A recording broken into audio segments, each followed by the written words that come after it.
Last point कौन सा हुआ था? MAA C2D2 हो गया। एक मिनट।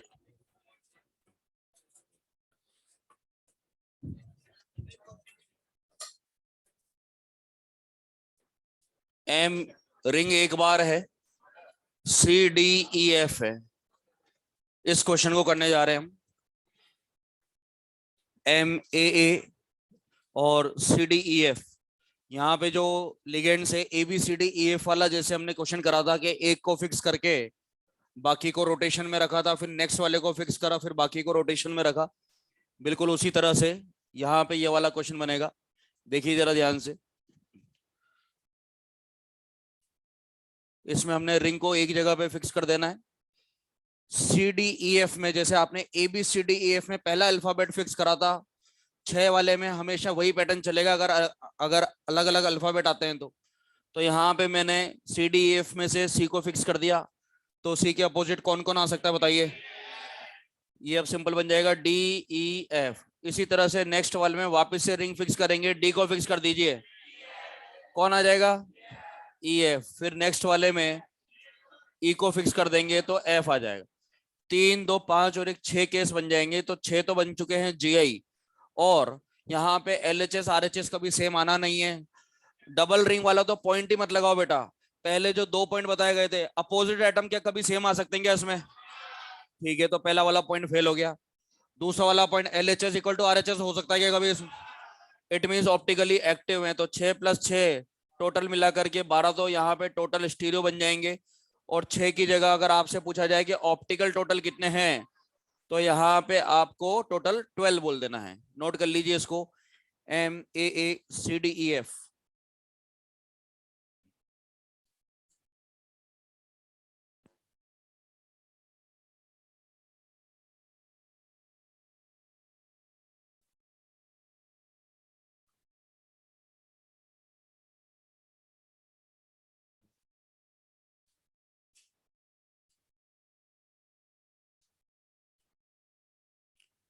आइसोमर के कल जो क्वेश्चंस कराए गए थे, घर पे जाकर के आपने रिवाइज करा उनको अच्छे से? ठीक है।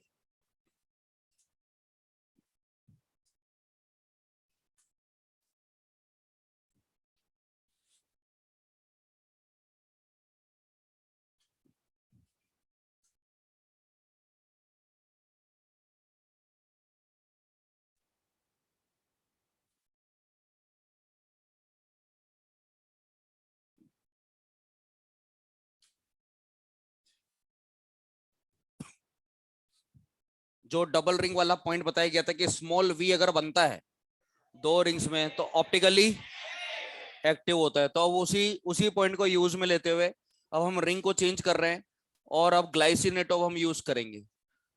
ग्लाइसिनेटो के लिए अब हम कंपाउंड बनाएंगे यहाँ पे। और अब जब अल्फाबेट 2 आ गए यहाँ पे AB, रिंग के अंदर ही एक ऑक्सीजन है और एक नाइट्रोजन है, तो हम जानते हैं कि अगर रिंग को फ्लिप करा जाएगा तो वो नया केस बन जाएगा। तो देखिए यहाँ पे पहला क्वेश्चन है MAB होल थ्राइस। इस तरह से पहले मैंने MAA थ्राइस लिया था, तो MAA3 में तो कुछ बना ही नहीं था। लेकिन यहाँ पे देखिए, अब आप इसका तरीका एक बार सीख लीजिए। ये यहाँ पे ये तीनों रिंग लगा दिया, अल्फाबेट लगाते हैं, देखो क्लॉकवाइज बोलना है आपको अल्फाबेट्स को, ठीक है? तो इससे आपको रिपीटेशन का भी आइडिया लग जाएगा कि अगर आप कोई पॉइंट रिपीट करोगे ना, तो उससे आपको पता लग जाएगा कि अपन गलती कर रहे हैं। तो साथ साथ बोलेंगे यहाँ पे A B सीक्वेंस जो चला है अभी वो AB चला है, इधर से इधर बोला है हमने, ठीक है? नेक्स्ट, अब मैं एक रिंग को चेंज कर रहा हूं, इसको मैं BA कर दूंगा, तो ये नया बन जाएगा AB और यहाँ पे बोलेंगे तो BA आ जाएगा। तो ये चेंज हो चुका है। यहाँ पे ये बोला हमने AB, वापस से बोला हमने AB, और यहाँ पे हो जाएगा BA। अगर आपने एक और रिंग को फ्लिप करा तो फिर वो रिपीटेशन में चला जाएगा, करके देख सकते हैं। यहाँ पे देखिए, इसको चेंज नहीं कर रहा मैं, ये ऐसा का ऐसा है। अब इसको अगर आपने चेंज कर दिया, ये BA बन गया और ये भी BA है, तो अब आप ऐसे बोल करके देखिए, क्योंकि आपको तो सर्किल कंप्लीट करने से मतलब है, कहीं से भी स्टार्ट करो लेकिन खत्म वहीं पे होना चाहिए। एक बार बोल के देखिए, तो AB AB BA, और यहाँ पर भी AB AB BA, तो अब आप दो रिंग को अगर आप फ्लिप करते हो तो इट मीन्स वो रिपीटेशन की तरफ जाता है। तो केवल दो ही केस यहाँ पे बनेंगे जिसमें सीक्वेंस दोनों की अलग अलग है। सीक्वेंस एक बार फिर से बोलेंगे, इसकी क्लॉकवाइज बोल करके देखिए, A B A B A B, और यहाँ पे A B A B B है। एक भी रिंग फ्लिप अगर आपने कर दिया तो सीक्वेंस यही वाली रिपीट होने लग जाएगी। तो यहाँ पे तो दो तो जीआई बन चुके हैं, दो जीआई बन चुके हैं। और अब पॉइंट हम लगाएंगे ऑप्टिकल एक्टिविटी चेक करने के लिए। कोई भी दो रिंग के बीच में छोटा वी बनता हुआ दिखना चाहिए हमको, चाहे आप ये वाला सेलेक्ट कर लो चाहे ये वाला सेलेक्ट कर लो, कोई सा भी, बस छोटा वी बनता हुआ दिख रहा है बिटवीन एनी टू रिंग्स, तो ये जो है ऑप्टिकली एक्टिव हो जाएगा। तो दो के दो जो हैं वो ऑप्टिकली एक्टिव हैं, तो टोटल मिला करके 4 स्टीरियो आ जाएगा। ये तो टोटल आइसोमर आ गया। और दो की जगह पे हम यहाँ पे ऑप्टिकल अगर पूछा जाएगा तो इसका डबल बोल देंगे, टोटल 4 हो जाएगा। नेक्स्ट जो अब आपको बनाना है वो मैं लिख करके दे रहा हूं यहाँ पे। क्वेश्चन है M A B twice C two, दो तो मोनोडेंटेड है और यहाँ पे रिंग ए बी वाली दो लगाई गई है। इसको बनाइए जरा आप। पहले वाले को नोट करिए।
जो आप नेक्स्ट क्वेश्चन करने जा रहे हैं इस वाले का, इसका मैं हिंट दे देता हूँ।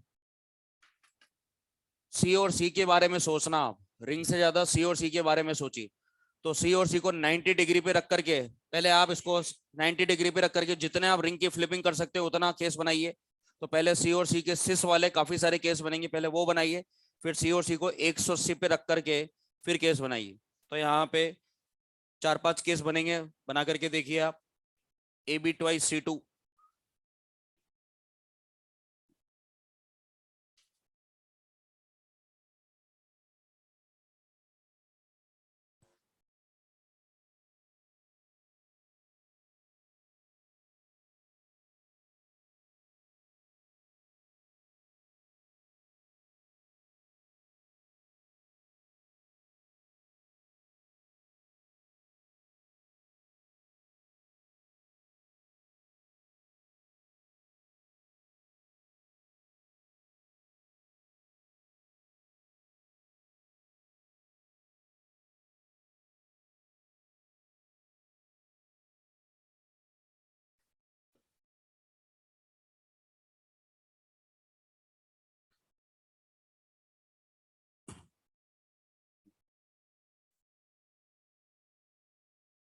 M A B twice C two में बोर्ड पे बनाने जा रहा हूँ, चेक कर लेना आप।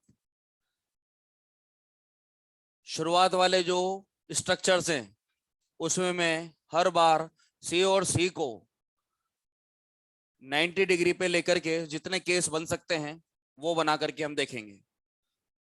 वैसे तो ये बन जाना चाहिए। देखो सी और सी को 90 पे रख करके अगर आप देखोगे तो दो ही तो अल्फाबेट का खेल है। अब देखो आप यहाँ पे ध्यान से, आप यहाँ पे कैसे चेक करेंगे, देखो यहाँ पे अपोजिट ए और ए आ सकता है, तो रिंग को कंप्लीट अब आप कर दीजिए। तो ये देखो अपोजिट में ए और ए आ रहा है, ऐसे चेकिंग करिए इसकी। यहाँ पे अपोजिट में बी और बी आ सकता है, तो यहाँ पे ए आ जाएगा, तो बिल्कुल अलग है। यहाँ पे अपोजिट में ए आ रहा था, यहाँ पे अपोजिट में बी आ रहा है। अब आप मिक्स वाला बना दीजिए जिसमें ए और बी अपोजिट आ जाएगा, तो यहाँ पे बी और यहाँ पे ए आ जाएगा। क्योंकि दो ही अल्फाबेट है तो दो ही अल्फाबेट में क्या क्या अपोजिट केस बन सकते हैं, एक बार ए अपोजिट, एक बार बी बी अपोजिट, और एक बार ए और बी अपोजिट। कोई तीसरा अल्फाबेट तो है ही नहीं। तो तीन केस तो बन गए हैं सी और सी को 90 डिग्री पे लेकर के। अब हमने सी और सी को 180 पे लेना है, तो दो केस ये बन जाएंगे, इधर ए बी और इधर ए बी। वापिस से सी और सी को 180 पे लीजिए, एक तरफ पे ए बी है और एक साइड पे बी आ जाएगा। टोटल बन चुके हैं 5 केसेस, 5 जीआई बन गए हैं। 5 में से 3 एक्टिव हैं, क्योंकि ये बन रहा है, देख लीजिए छोटा वी बनता हुआ दिखेगा आपको दोनों रिंग्स के बीच में। ये तो हो गए inactive, opposite same, optically inactive, opposite same, optically inactive. तो 5 जीआई, 3 एक्टिव है, टोटल बन गए 8। और ऑप्टिकल अगर पूछा जाएगा तो 3 की जगह आप बोल देंगे 6 आ जाएंगे इसमें।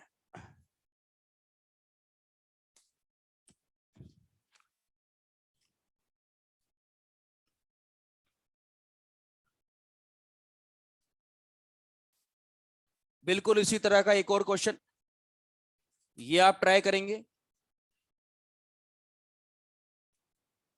रिंग एक ही है, केवल एक जगह फिक्स कर देना अब इसको, और जो अल्फाबेट घुमाना है वो है C2 और D2 जो मोनोडेंटेट है। अब आप इनके बारे में सोचिए, रिंग को एक जगह पे रख दीजिए, अपोजिट में एक बार C और C रख देना, एक बार अपोजिट में D और D रख देना। सोचिए इस तरह से C2 D2 वाला केस बनाइए, रिंग को एक जगह पे रख कर।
बना लिया आपने ये वाला सेकंड वाला MABC2D2। देखिए, हाँ, अब इसका तो आइडिया लग गया होगा, क्योंकि ये क्वेश्चन करा है तो इसका पूरा पूरा पता लग जाएगा। ये देखिए आप यहाँ पे अपोजिट में आपने जो जो केस रखे हैं वो बताना है आपको, ठीक है। ये रखा मैंने सेंट्रल पे मेटल एटम, ये रिंग को एक जगह पे फिक्स कर दिया, इधर साइड पे ए और इधर साइड पे बी। ओके, हाँ, अब बताइए क्या क्या करा आपने यहाँ पे। अपोजिट में सी और सी आ गया, इधर डी और डी आ जाएगा। ओके, नेक्स्ट बनाना है, बोलिए बेटा। डी और डी आ गया, ठीक है ना, तो इधर सी और सी आ जाएगा। अब बोलिए आप, इसके बाद क्या करा आपने। अब सी और डी कर दिया क्या इधर, ठीक है। एक मिनट, अभी अभी बाकी है इसमें। अभी यहाँ पे देखिए ये ए और बी है, आपने इधर सी और डी रख दिया, इधर सी और डी आ गया। अब आपने क्या इधर से चेक करा इसको, ये देखो डी के अपोजिट कौन है, ए, सी के अपोजिट कौन है, बी। अब इसको अगर मैं फ्लिप कर दूंगा तो क्या केस बदल जाएगा, यस। अल्फाबेट अगर चेंज हो जाते हैं opposite alphabet, it means new case generate हो चुका है। तो सी और डी को अपोजिट में रख करके एक और केस बनेगा यहाँ पे, क्योंकि अल्फाबेट जैसे ही ज्यादा अल्फाबेट आ जाए तो समझ जाइए कि एक नया केस बन सकता है। देखो इधर देखो, क्या इनको फ्लिप करने से कोई मतलब होगा। अरे डी और डी को अगर मैं आजू बाजू अगर चेंज करूंगा तो कोई मतलब है क्या। सेम अल्फाबेट में दिक्कत नहीं है, लेकिन जैसे अल्फाबेट चेंज हो जाए, इसकी आदत डाल लीजिए आप कि अगर अलग अलग अल्फाबेट आ रहा है तो फ्लिप करने से नया केस बन जाता है। तो यहाँ पे ए और बी आ जाएगा, और यहाँ पे डी और सी कर देंगे। इस बार इनको चेंज नहीं करना है, इससे लेना देना नहीं। यहाँ पे पहले डी के अपोजिट ए चलता था, इस बार सी के अपोजिट ए है। तो टोटल मिला करके 4 जीआई बन चुके हैं।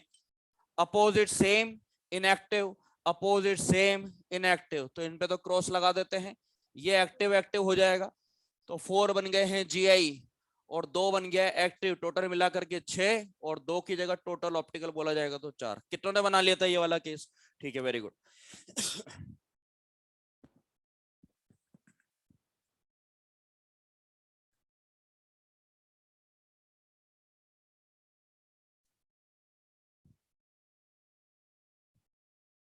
अरे वाह यार, ऑनलाइन वाले बच्चों ने जवाब दे दिया, काफी सारे बच्चों ने पहले ही।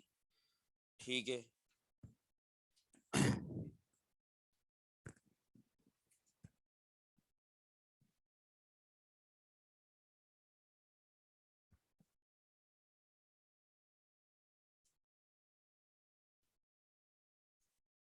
Colour in the complex compound हम स्टार्ट करने जा रहे हैं।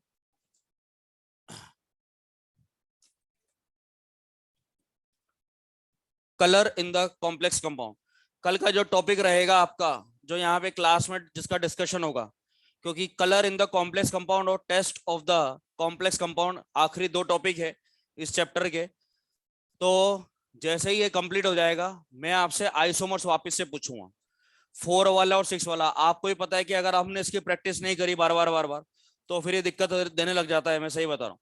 वैसे तो सिंपल केस ही आएंगे वहां पे, आपको पता लग जाएगा कि यार ये तो सिंपल वाला केस तो आप बना लोगे वहां पे। ये तो हमने ज्यादा की प्रैक्टिस कर ली है, ठीक है, चलो, ताकि आपको और ज्यादा से ज्यादा आइडिया लग जाए। लेकिन वहां पे बहुत ही सिंपल केस आते हैं, ठीक है। बहुत एक्सट्रीम लेवल पे जाकर के वो क्वेश्चन नहीं पूछेंगे आइसोमर्स का, एनसीईआरटी बेस्ड क्वेश्चन आने हैं वहां पे, ठीक है। तो इसमें लेकिन हम प्रैक्टिस जितने भी क्वेश्चन यहाँ पे हुए हैं, ठीक है, आपको मैं कल फिर से पूछूंगा यही वाले क्वेश्चन सारे, ठीक है, मोनोडेंटेट और बाइडेंटेट के। प्लीज आप उसको अच्छे से पढ़ के आइए एक बार, तो उससे क्या कॉन्फिडेंस आ जाएगा, एक बार और डिस्कशन हो जाएगा आइसोमर। क्या कहते हो, आ जाओगे बेटा पढ़ के? सारी शॉर्ट ट्रिक वगैरह जो कुछ भी बताया गया है 4 से लेकर के 6 वाले सारे, मोनोडेंटेट बाइडेंटेट, ये कंप्लीट आप अच्छे से देख करके आना। Colour in the complex compound and other covalent compounds, and other compounds लिख लो, colour in the complex compound and other compounds.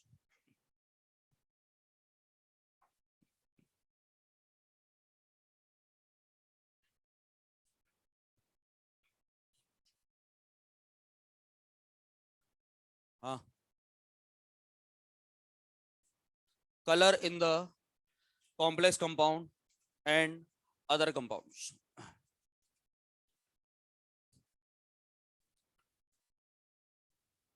इसमें पहले ही आपको विबग्योर व्हील बनाना है।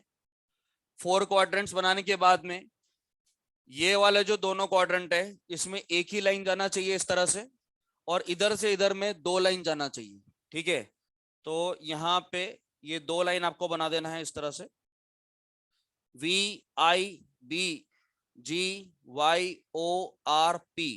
पर्पल तक ले जाना है इसको। बीच वाले जो 2 रहेगा, इसमें मिक्स कलर आएगा, ब्लू और ग्रीन के बीच में ब्लू ग्रीन आ जाएगा, और इधर येलो ग्रीन आ जाएगा।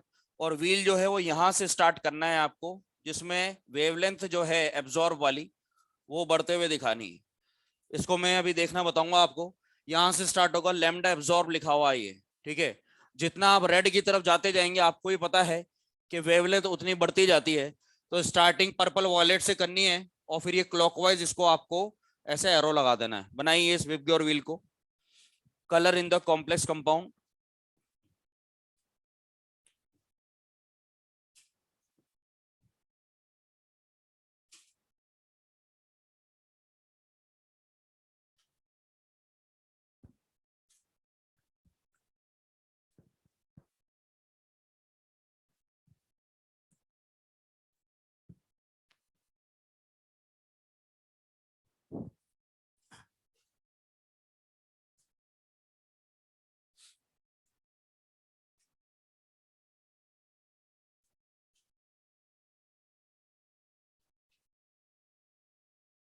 क्लोरीन गैस को बनाने के लिए, पी ब्लॉक का क्वेश्चन है, क्लोरीन गैस को बनाने के लिए डाइल्यूट HCl लिया जाता है।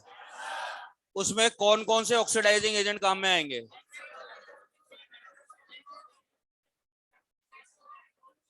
5-6 कौन बता सकता है? 5 to 6 ऑक्सीडाइजिंग एजेंट के, ऐसे ऐसे ये एजेंट्स काम आ सकते हैं। अभी तो बहुत बोल रहे हो, अब बताइए कि कौन कौन बोल सकता है 5-6 ऑक्सीडाइजिंग एजेंट। बताओ यार, इसमें क्या हो गया, ऑक्सीजन बनाने के लिए बस 4 ही बच्चों को याद है पूरी क्लास में। फिर तो मैं पूछना बंद कर दूंगा यार, और तो क्या करें फिर। चलो छोड़ो, रहने दो फिर, कोई बात नहीं। वही बच्चे हाथ खड़ा करते हैं जिनको आता है हर बार, वही वही, हर बार वही बच्चे। तो फिर इससे पूछने से अच्छा है आपका कोर्स फटाफट से कंप्लीट कराया जाए, और 8 दिन का काम 4 दिन में खत्म करा करके, ठीक है ना, टाटा बाय बाय कर देंगे। और क्या करें फिर, रिवीजन कराने का क्या मतलब है? मैं डेली बोल रहा हूँ आपको कि पढ़ के आइए पढ़ के आइए, तो जवाब देने में क्या दिक्कत है? ऐसे तो रिवाइज नहीं होगा, फिर आपको तैयार हो जाइए अगले साल के लिए।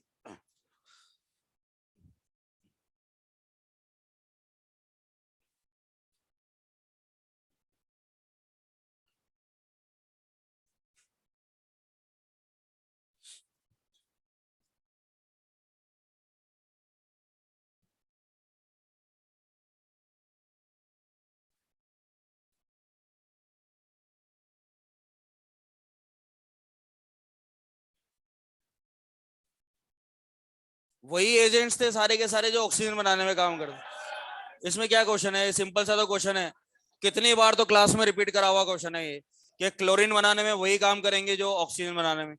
KMnO4 काम में आता है क्या?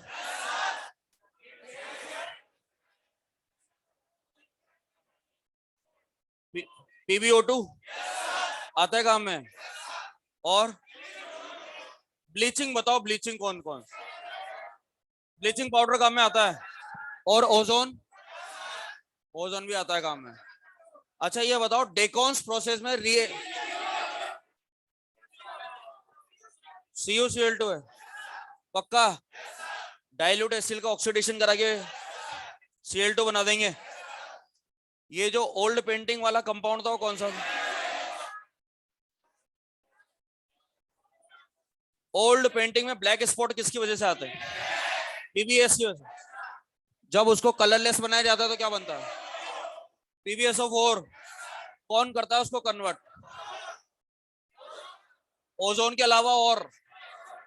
दोनों लिखे हैं, दोनों बता रखे हैं, ओजोन भी है और H2O2 भी। ये दोनों पैरेलल में लिखाए गए हैं आपको, ठीक है? पूछते रहेंगे बीच बीच में। लैम्डा एब्जॉर्ब, ये देखिए आप यहाँ पे, अब मैं इसका मीनिंग आपको समझा देता हूँ। पहला जो पॉइंट आ रहा है इसमें वो है DD ट्रांजिशन। DD ट्रांजिशन की वजह से कलर जो शो करते हैं कॉम्प्लेक्स कंपाउंड, उसके बारे में हम डिस्कशन करेंगे। तो नेक्स्ट 20 to 25 मिनट डिस्कशन हमारा DD ट्रांजिशन को लेकर के होगा। अब ये देखिए आप, DD ट्रांजिशन में होता क्या है कि जो आपने EgO T2G जो बनाए थे, उसमें इलेक्ट्रॉन जो है वो अपर एनर्जी लेवल पे और लोअर एनर्जी लेवल पे आता है। तो जब ये एनर्जी एब्जॉर्ब करके ऊपर जाता है, एनर्जी जब ये एब्जॉर्ब करके ऊपर जाता है, तो जो एनर्जी इसने एब्जॉर्ब करी, जाहिर सी बात है कि उसकी लैम्डा कुछ ना कुछ तो होगी, उसकी वेवलेंथ कुछ ना कुछ तो होगी। विब्ग्यो और व्हील के आधार पे हो सकता है कि आपको एब्जॉर्ब वाली लैम्डा दिया जाए और आपसे रिफ्लेक्टेड कलर पूछा जाए। क्या होता है जब इलेक्ट्रॉन यहां से ऊपर की तरफ जाता है एनर्जी को एब्जॉर्ब करके, तो जो एनर्जी इसने एब्जॉर्ब करी होगी इसमें से कोई सा भी एक स्पेसिफिक कलर हो सकता है, क्वेश्चन में दिया जाएगा। जैसे सपोज उसने येलो को एब्जॉर्ब करा, तो येलो के ठीक अपोजिट इंडिगो आ रखा है, तो अगर उसने खाया येलो है तो अपने को दिखाएगा इंडिगो। एब्जॉर्ब और रिफ्लेक्टेड कलर ठीक अपोजिट वाले होते हैं। अगर आपको रिफ्लेक्टेड दिया जाए, हो सकता है एब्जॉर्ब पूछ लिया जाए, हो सकता है कि एब्जॉर्ब दिया जाए तो रिफ्लेक्टेड पूछ लिया जाए, तो वो तो ठीक अपोजिट चलेगा। अब यहाँ पे जो ये स्प्लिटिंग गैप है, ये आपको मैंने बता रखा है। ये बताइए कि अगर लिगेंड वीक है तो ये स्प्लिटिंग गैप बता रखा है, तो CFT में पढ़ा रखा है मैंने। और अगर लिगेंड स्ट्रॉन्ग होगा तो ये गैप, अगर लिगेंड स्ट्रॉन्ग है तो ये गैप ज्यादा होगा, तो इलेक्ट्रॉन को इधर से उधर जाने के लिए खर्चा भी, मेहनत ज्यादा करनी पड़ेगी। एनर्जी का खर्चा अगर ज्यादा होगा तो एनर्जी का फॉर्मूला HC अपॉन लैम्डा होता है क्या? E equal to HC upon lambda होता है क्या? तो अब आप ऐसे रिलेट करना, ऐसे रिलेट करना, हाँ बिल्कुल, वेवलेंथ कम हो जाएगी, लैम्डा उल्टा चल रहा है। फॉर्मूला जो होता है E का, एनर्जी का, वो होता है HC अपॉन लैम्डा। वेवलेंथ जो है वो उल्टा चलता है। अगर लिगेंड स्ट्रॉन्ग है तो ये गैप ज्यादा होगा, गैप ज्यादा होगा तो एनर्जी का खर्चा ज्यादा होगा, और एनर्जी का खर्चा ज्यादा होगा तो लैम्डा क्या होगा? तो अगर आप लैम्डा कम बोल रहे हो तो ये बताओ आप, लेस वेवलेंथ को आप कौन से एरिया में ढूंढना चाहोगे, रेड के आसपास या वॉयलेट के आसपास? वॉयलेट के आसपास, क्योंकि वहां से व्हील स्टार्ट हुआ है, तो वहां पे लैम्डा सबसे कम देखने को मिल रहा है।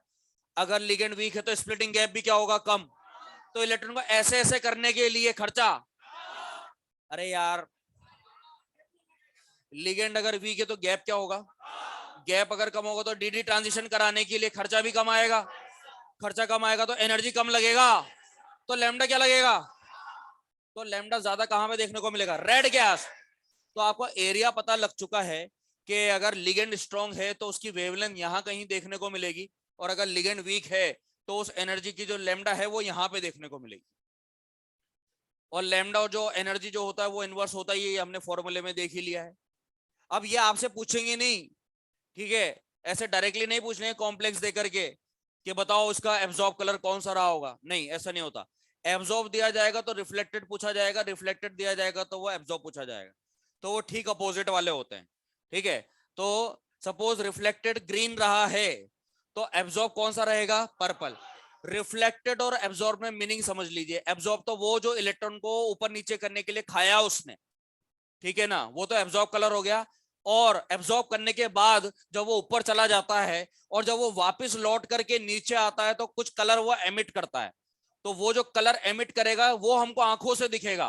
तो इसके लिए जो लैंग्वेज आती है क्वेश्चन में, colour shown by the complex, it means colour reflected by the complex, दोनों एक ही बात है। अगर ये लिखा हुआ जाए कलर शोन यानी कि हमको आंखों से दिख रहा है, यानी कि वो रिफ्लेक्टेड कलर जानना चाहते हैं।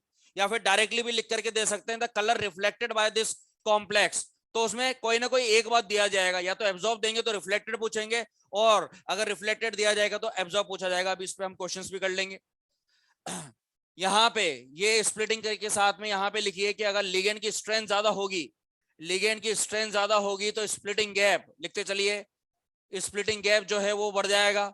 तो एनर्जी एब्जॉर्ब जो लगेगा, एनर्जी एब्जॉर्ब जो लगेगा वो ज्यादा लगेगा, और लैम्डा एब्जॉर्ब जो है वो कम हो जाएगा। इस पॉइंट को लिखिए।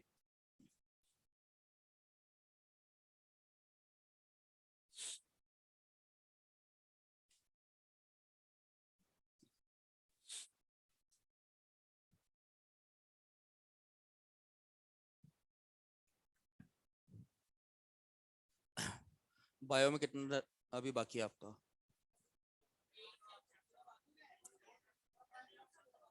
कौन सी? अभी तक भी बाकी रह गई क्या यार चैप्टर्स? बड़ा चैप्टर है क्या? है? बॉटनी तो पूरा हो गया ना? बॉटनी तुम कर रहे हो अच्छे से, रिवाइज कर रहे हो बॉटनी वगैरह को? मैंने आपको बोला था जेनेटिक्स वगैरह अच्छे से रिवाइज कर लेना। आ भी रहा है, टेस्ट में आ रहा है ना जेनेटिक्स। रिवीजन बहुत अच्छे से, क्योंकि ये टेस्ट तो भैया ये समझ लीजिए किसी मेजर टेस्ट से कम नहीं है वाला। इसमें सिलेबस जो है वो मेजर के बराबर उसके जैसा ही आ रहा है, ठीक है। बायो फिजिक्स आप देख सकते हो, फिजिक्स भी काफी सारा आ रहा है आपका ओल्ड सिलेबस में से।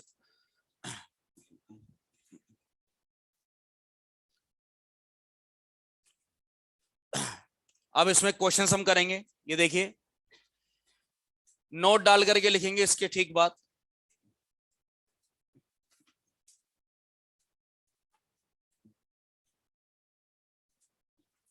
हाँ, the colour, the colour of aqueous solution, the color of aqueous solution of titanium plus 3, of titanium plus 3 is violet in color, is violet. The color of aqueous solution of titanium plus 3 is violet. हाँ, तो ये जो आपको लिखाया गया है अभी कि वॉयलेट कलर का है, ये एब्जॉर्ब है या रिफ्लेक्टेड है? बोलो बोलो। हमको दिख रहा है ना, ये जो हमको दिख रहा है वो रिफ्लेक्टेड कलर रहेगा, ठीक है। यानी कि द कलर शोन, इसका मीनिंग हो गया कलर शोन। ब्रैकेट में लिखो जो जो लैंग्वेज आ सकती है एग्जाम में, वॉयलेट के बाद ब्रैकेट बनाइए, वहां लिखिए colour shown oblique colour reflected.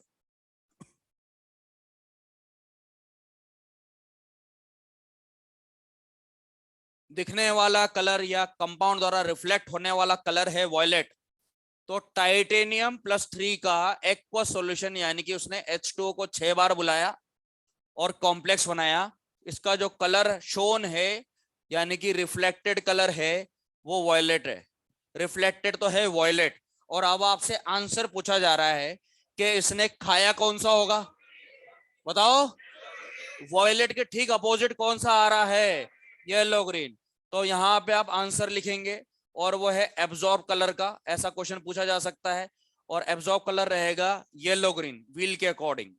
इसको लिख लीजिए, एब्जॉर्ब कलर टाइटेनियम प्लस 3। एक बार चेक तो कर लो कि भैया इसमें इलेक्ट्रॉन्स तो है ना। टाइटेनियम प्लस 3 में डी में एक इलेक्ट्रॉन बच जाता है, और डी का एक इलेक्ट्रॉन, ये एक इलेक्ट्रॉन यहाँ पे मौजूद है।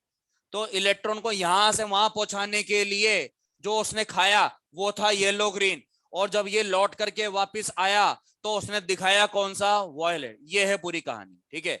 तो हमने जो खाया हुआ कलर है, एब्जॉर्ब वाला कलर है, वो पता करा है। इसको कॉम्प्लिकेटेड मत कर देना, ये सिंपल सा पॉइंट है, एब्जॉर्ब रिफ्लेक्टेड ठीक अपोजिट चलता रहता है, ठीक है, और नॉर्मल क्वेश्चन से आते हैं इस पे।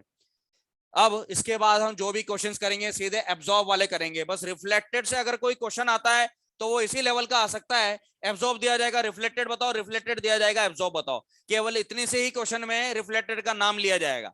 इसके अलावा अब केवल एब्जॉर्ब वाले क्वेश्चन ही हम करेंगे, ठीक है। तो यहाँ पे एक क्वेश्चन मैं आपको देने वाला हूं, उसमें मैं 3-4 कॉम्प्लेक्स में लिखूंगा, और हर एक कॉम्प्लेक्स ने जो जो कलर खाया अपने इलेक्ट्रॉन को डी ट्रांजिशन करने के लिए वो कलर में मेंशन करूंगा। एक जगह पे क्वेश्चन मार्क लिख दूंगा और वो कलर आपको बताना रहेगा, ठीक है, और इससे आपको व्हील देखने का आइडिया भी आ जाएगा। क्रोमियम के साथ में क्लोरीन 6 बार है, ठीक है ना, और यहाँ पे K3 लगा देते हैं, तो इस वजह से इसमें चार्ज आ चुका है बेटा +3। क्रोमियम के साथ में अमोनिया जो है वो 6 बार है, ठीक है, और यहाँ पे Cl3 है, तो इस पे चार्ज आ गया +3। क्रोमियम के साथ में साइनाइड जो है वो 6 बार है, और बाहर K3 दिया हुआ है, तो चार्ज आ गया +3। पहले वाले का फर्स्ट वाले का जो कलर है वो येलो ग्रीन दिया हुआ है, यानी कि एब्जॉर्ब वाला कलर। क्रोमियम +3 में जितने भी इलेक्ट्रॉन, हमको पता नहीं करना है, उस इलेक्ट्रॉन को डी ट्रांजिशन करने के लिए जो उसने एनर्जी खाई, यानी कि Eg2G में इलेक्ट्रॉन को घुमाने के लिए जो उसने एनर्जी खाई, उसकी कोई ना कोई लैम्डा होगी, और वो लैम्डा एब्जॉर्ब जो है उसका वो येलो ग्रीन दिया हुआ है। इसका हमको पता करना है, इसका हमको पता करना है। और तीसरा वाला जो कॉम्प्लेक्स है जिसमें लिगेंड और स्ट्रॉन्ग हो चुका है, तो उसमें जो कलर दिया हुआ है वो दिया हुआ है ब्लू ग्रीन। यहाँ पे लैम्डा एब्जॉर्ब जो है वो ब्लू ग्रीन है। अब देखो कुछ कुछ बच्चों को तो पता है कि कैसे व्हील को देखते हैं, लेकिन मैक्सिमम मैं ये मान करके चल रहा हूँ कि भैया विबग्योर और व्हील को फर्स्ट टाइम स्टडी कर रहे हैं। देखिए अब आप यहाँ पे 3 तरह के कॉम्प्लेक्स है, पहले वाले में, दूसरे वाले में, तीसरे वाले में लिगेंड बदल रहे हैं। अब आपको पता है कि वीकेस्ट कौन सा है, स्ट्रॉन्गेस्ट कौन सा है। पहला वाला कौन सा है, हेलोजन कैसे होते हैं, तो ये तो हो गया WFL, ये तो वीक हो गया। इसके बाद और स्ट्रॉन्ग हुआ, क्या ये सबसे ज्यादा स्ट्रॉन्ग है? अच्छा ये बताना, ये जो गैप है Eg और T2G, ये ऊपर वाला Eg है और ये T2G है। लिगेंड जैसे जैसे स्ट्रॉन्ग होता जाएगा, गैप क्या होता जाएगा, गैप बढ़ता जाएगा। अगर गैप बढ़ता जाएगा तो एनर्जी का खर्चा भी, तो लैम्डा क्या होता जाएगा। तो एक बार बताइए हमको, व्हील आपको लैम्डा कम करना है ना, क्योंकि आप जैसे जैसे लिगेंड को स्ट्रॉन्ग करते जा रहे हैं एनर्जी का खर्चा बढ़ता जा रहा है और लैम्डा कम होता जा रहा है, यानी कि व्हील जो है वो क्लॉकवाइज चलेगा या एंटी क्लॉकवाइज, बोलो ना यार। आप इधर चलोगे तो लैम्डा तो बढ़ता जा रहा है, आपको तो लैम्डा को कम करना है ना यार यहाँ पे। तो पहले वाले का जो कलर है वो आप व्हील में मेंशन कर दीजिए। पहले वाले का, फर्स्ट वाले कॉम्प्लेक्स का तो कलर है येलो ग्रीन, और यहां से कहानी की शुरुआत हो गई है, और अब जो व्हील है वो इधर से इधर ही चलेगा, ठीक है। दूसरे वाले पे क्वेश्चन मार्क है, और तीसरे वाले का जो कलर एब्जॉर्ब वाला दिया हुआ है वो है ब्लू ग्रीन, तो थर्ड वाले कॉम्प्लेक्स का दिया हुआ है ब्लू ग्रीन। मिनिमम जो वीकेस्ट लिगेंड है उसका कलर है ये वाला, स्ट्रॉन्गेस्ट लिगेंड का कलर है ये वाला, तो जो इंटरमीडिएट है, जो बीच वाला है, वो कलर यहाँ पे आ जाएगा, सेकंड वाला जो हमको चाहिए।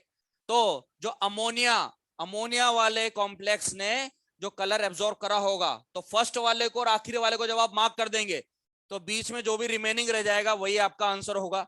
इधर से इधर व्हील को उल्टा चलाना पड़ रहा है, पीछे की तरफ व्हील जा रहा है, ऐसा क्यों हो रहा है भैया बताओ?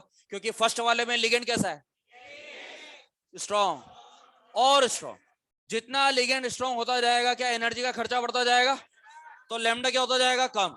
पहले का और तीसरे का आंसर दिया हुआ है, सेकंड वाले का पता करना है, जो रिमेनिंग कलर रह जाएगा वही आंसर आ जाएगा। तो यहाँ पे आप लिख देंगे ग्रीन, यहाँ पे आ जाएगा ग्रीन कलर, ये ग्रीन आंसर आ जाएगा, नोट कर लीजिए इसको।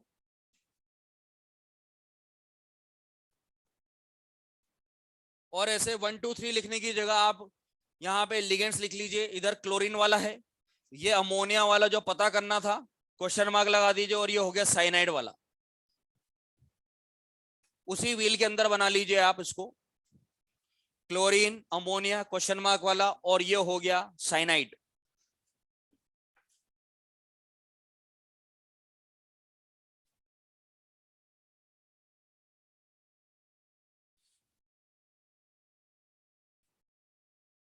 अभी तो किस्मत अच्छी है कि एक ही कलर छोड़ा गया बीच में, अब इधर देखिए, अगर पहले वाले ने कलर दिखाया क्लोरीन वाला, ये वाला येलो ग्रीन, और लास्ट वाला कॉम्प्लेक्स साइनाइड वाले ने अगर ब्लू दिखाया होता, तो पहले वाले का तो कलर ये हो गया, आखिर वाले का ब्लू ग्रीन हो गया, तो बीच में इस बार दो कलर रह गए हैं।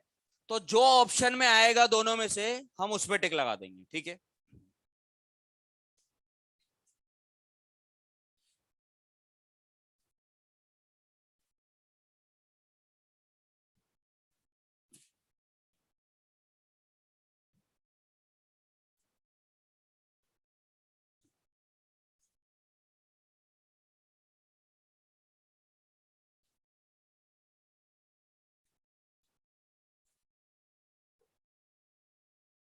हाँ, अब एक और क्वेश्चन इसी में फ्रेम कर रहे हैं। देखिए, पहला है कोबाल्ट। कोबाल्ट के साथ में H2O जो है वो 6 टाइम दिया जा रहा है, 6 बार। 3 क्लोरीन बाहर मान लीजिए, तो यहाँ पे चार्ज आ गया है +3, ठीक है ना। वैसे तो ये स्ट्रॉन्ग है, लेकिन अब H2O से भी और स्ट्रॉन्ग मैं यहाँ पे ऐड ऑन करता जा रहा हूँ, ये तो एक्सेप्शन होता है। तो चलो इसमें क्रोमियम कर देते हैं, ठीक है ना, तो ज्यादा बेटर रहेगा, वरना आप इसको भी स्ट्रॉन्ग मान लेंगे।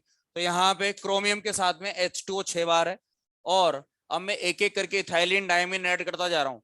इथाइलिन डायमीन एक अंदर जाएगा तो कितने पानी को बाहर निकाल, ठीक है। तो क्रोमियम इथाइलिन डायमीन एक गया, और यहाँ पे H2O रिमेनिंग 4 रह जाएंगे।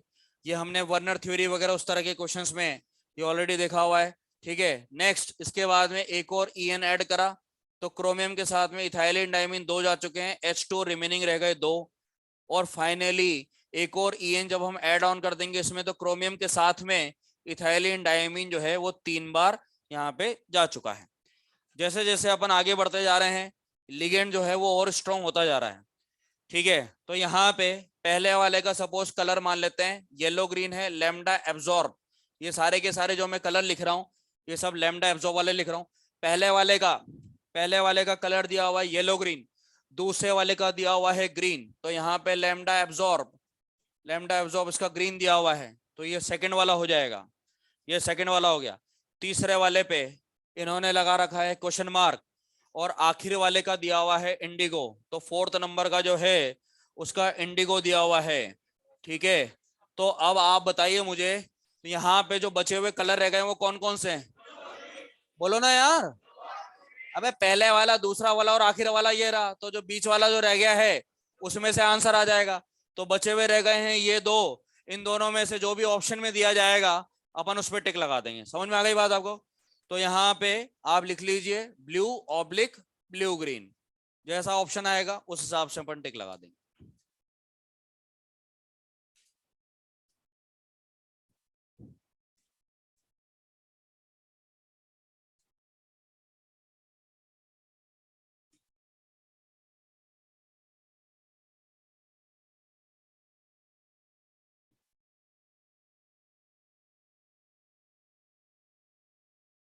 अगर इलेक्ट्रॉन ही ना हो तो फिर ट्रांजिशन कैसा?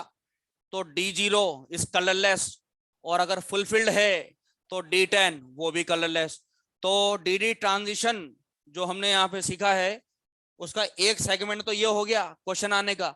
दूसरा, डायरेक्ट थ्योरी बेस्ड क्वेश्चन जो आ सकते हैं, उसमें नेक्स्ट जो अपना नोट होगा इसके जस्ट बाद में वो अपन लिखेंगे। ये पूरा कंप्लीट कर लीजिए।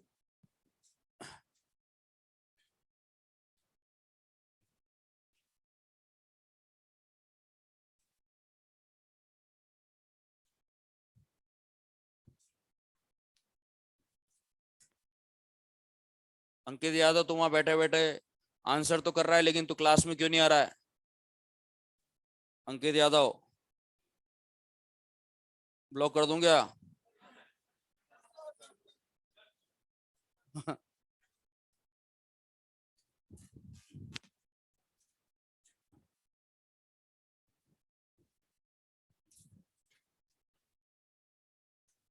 नोट लिखेंगे इसके बाद में, D0 and D10,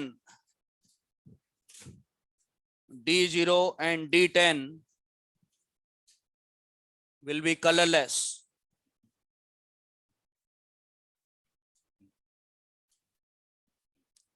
Will be colorless.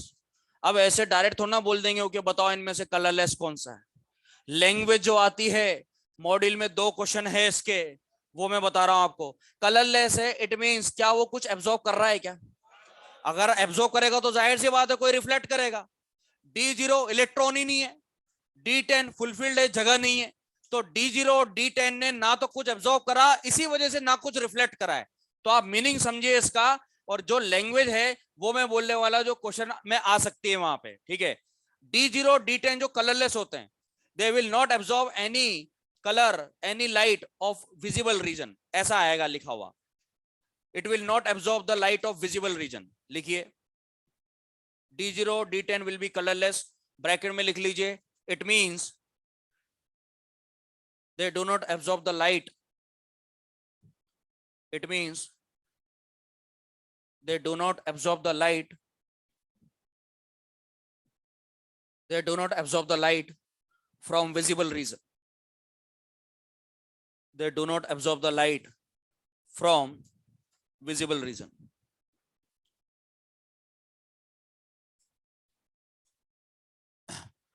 यानी कि एब्जॉर्प्शन वही करेगा जो D0 और D10 के अलावा कोई और है। क्वेश्चन लिखिए, which of the following will absorb? Which of the following will absorb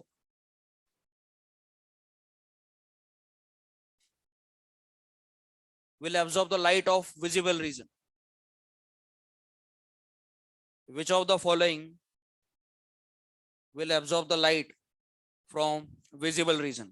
यानी कि आपको ऐसे ऑप्शन पे टिक लगाना है जो D0 और D10 के अलावा कोई और हो, क्योंकि D0 और D10 तो एब्जॉर्ब कुछ करेगा ही नहीं, तो क्योंकि वो कलरलेस है।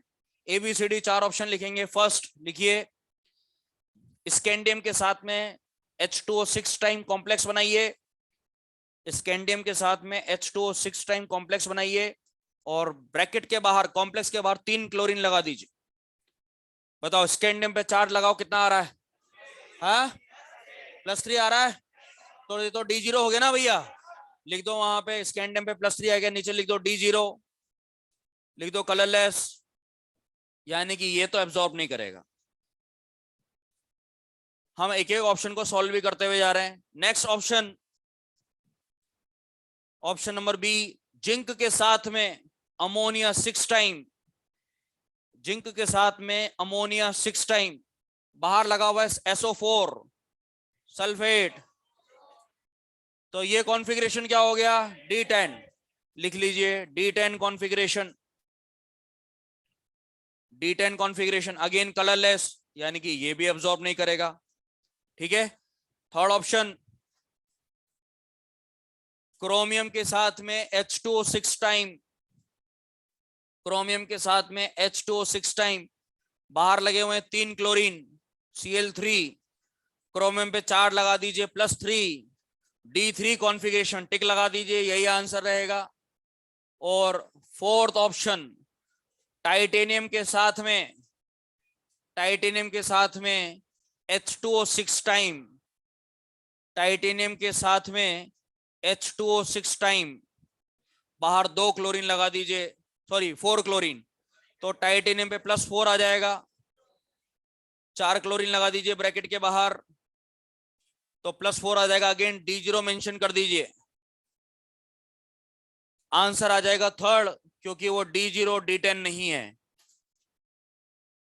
ऐसा भी होता है कि आपसे मॉड्यूल में ऐसा क्वेश्चन पूछ लिया जाए, मिलेगा आपको कि D0 D10 तो मान लिया भैया कलरलेस है, लेकिन अगर D1 से लेकर के D9 तक सारे ऑप्शन दिए जाएं, सारे के सारे ऑप्शन D1 से लेकर के D9 तक है, और तब आपसे पूछा जाए कि बताओ इनमें से कलरलेस कौन सा होगा, तो फिर आप लिगेंड के आधार पे पेयरिंग और अनपेयरिंग करके आप ये देखेंगे जिसमें सारे पेयर्ड अप मिलेंगे, यानी कि डायमैग्नेटिक मिलेगा, उसको फिर आप पुराना कॉन्सेप्ट वही जो बॉन्डिंग में सिखाया गया था वो लगाएंगे। 2 क्वेश्चन ऐसे भी मिलेंगे आपको, लिखिए from configuration D1 to D9,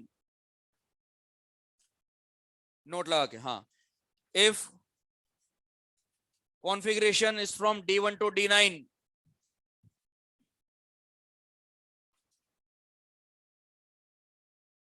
D1 to D9, and question is about colorless,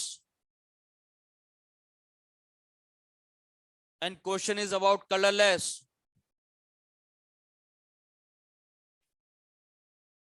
then go for diamagnetic, then go for diamagnetic according to the ligands, according to the ligands. लेकिन अननेसेसरी पेयरिंग का ध्यान रखें इस तरह के question में. एक बात बताओ मेरे को कि ये डी के 5 डब्बे, हाँ भैया 6 लिगेंड वाला क्वेश्चन है, बताना फटाफट से. ये डी के 5 डब्बे, इसमें 1 2 3 में भरे हुए हैं, 2 खाली है, तो क्या पेयरिंग कराने की जरूरत है क्या? 2 डी तो पहले से खाली है. चाहे लिगेंड स्ट्रॉन्ग हो चाहे वीक हो, पेयरिंग कराओगे नहीं आप. तो आपको तो ऐसा ऑप्शन चूज करना है. अगर कलरलेस वो पूछ रहे तो ये कलरलेस नहीं होगा, क्योंकि यहाँ पे तो अनपेयर्ड इलेक्ट्रॉन मौजूद है. तो आपको ऐसे ऑप्शन पे जाना पड़ेगा जो पेयर्ड अप हो जाए सारे के सारे. तो लिगेंड को बिल्कुल यहाँ पे ध्यान रखें. और लिगेंड में जैसा जैसा हमने करा था वीबीटी और सीएफटी में आपको सिखाया गया था, उस तरह से आपको इस क्वेश्चन को फ्रेम करना पड़ेगा. ऐसे 2 क्वेश्चन मॉड्यूल में मिलेंगे आपको, ठीक है. और वहां पे यही पूछा जा रहा है कि इनमें से कलरफुल या कलरलेस कौन सा है, तो वो आपको बताने का तरीका. अब आप क्या है, कलरफुल और कलरलेस का क्वेश्चन आता है तो बच्चा सीधे D0 D10 की तरफ जाता है. लेकिन उन चारों ऑप्शन में आपको एक भी अगर D0 D10 ना मिले तो फिर आप उस क्वेश्चन को कैसे करेंगे? इस तरीके से करेंगे. लिगेंड के आधार पे आपको पेयर अनपेयर करके देखना है. और वहां पे अगर सारे पेयर्ड अप हो जाते हैं, जैसे D6 आ गया, जैसे D6 आ गया, ये देखो आयरन के साथ में साइनाइड है 6 बार और आयरन पे चार्ज लगा हुआ है +2, कॉन्फ़िगरेशन है D6. अब बताओ क्या ये साइनाइड पेयर अप कर देगा? तो ऐसे तरह के ऑप्शन पे आपको टिक लगाना रहेगा, क्योंकि सारे के सारे पेयर अप हो जाएंगे. नेक्स्ट, इसके बाद में एक और पॉइंट लिखें. ये बताइए कि 3 तरह की डेल्टा मैंने बताई थी आपको. डेल्टा एसपी होता है, डेल्टा ओ ऑक्टाहेड्रल होता है और T4 टेट्राहेड्रल होता है. सबसे ज्यादा स्प्लिटिंग किस में होती है? स्क्वायर प्लेनर में. पक्का? सेकंड नंबर पे, सबसे कम पे. Can you identify between tetrahedral and square planar? Short trick मालूम है क्या आपको? बताओ, चारों नंबर बताओ. D4 D7 वीक, स्ट्रॉन्ग, याद आ गया. इनके साथ में क्या स्क्वायर प्लेनर होता है? कोई कोई स्क्वायर प्लेनर ऐसे होते हैं जिनमें गैप इतना ज्यादा हो जाता है, इतना ज्यादा हो जाता है कि इलेक्ट्रॉन जो है ट्रांजिशन करता ही नहीं है. ठीक है, इस वजह से भी कलरलेस कंपाउंड हमको देखने को मिलते हैं. पॉइंट लिखेंगे important. as we know that splitting in square planar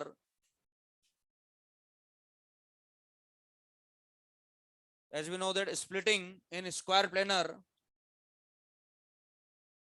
is very high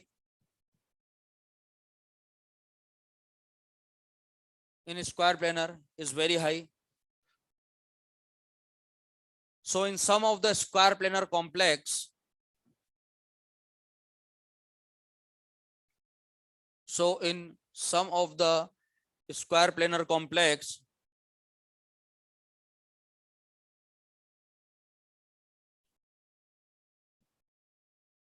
in some of the square planar complex, electron cannot transit between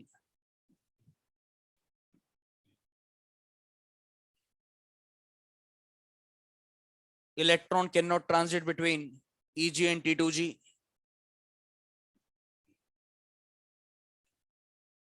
So it will be colorless.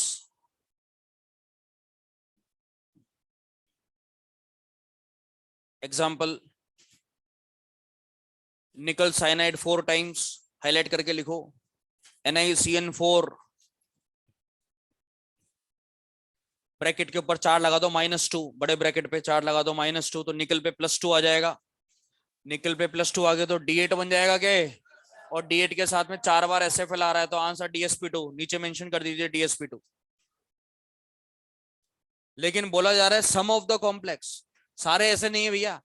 Square planar colourful भी तो होते हैं. रोजी red PPT याद आया क्या? निकल DMG twice.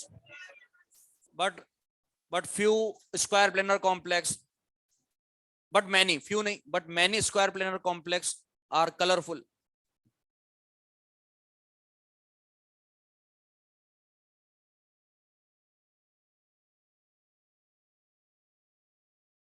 But many square planar complex are colorful.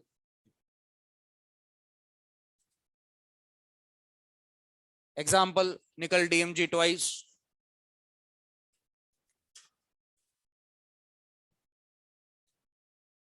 निकल DMG ट्वाइस, रोजी रेड PPT। कितने रिंग बनते हैं इसमें? 4 रिंग बनता है।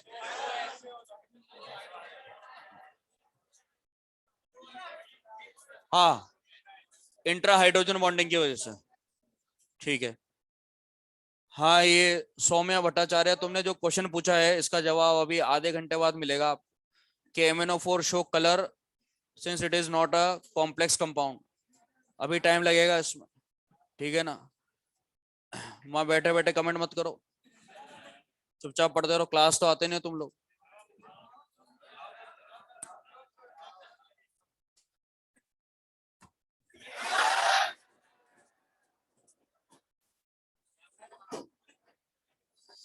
कहां तक? हाँ, नेक्स्ट पॉइंट लिखें।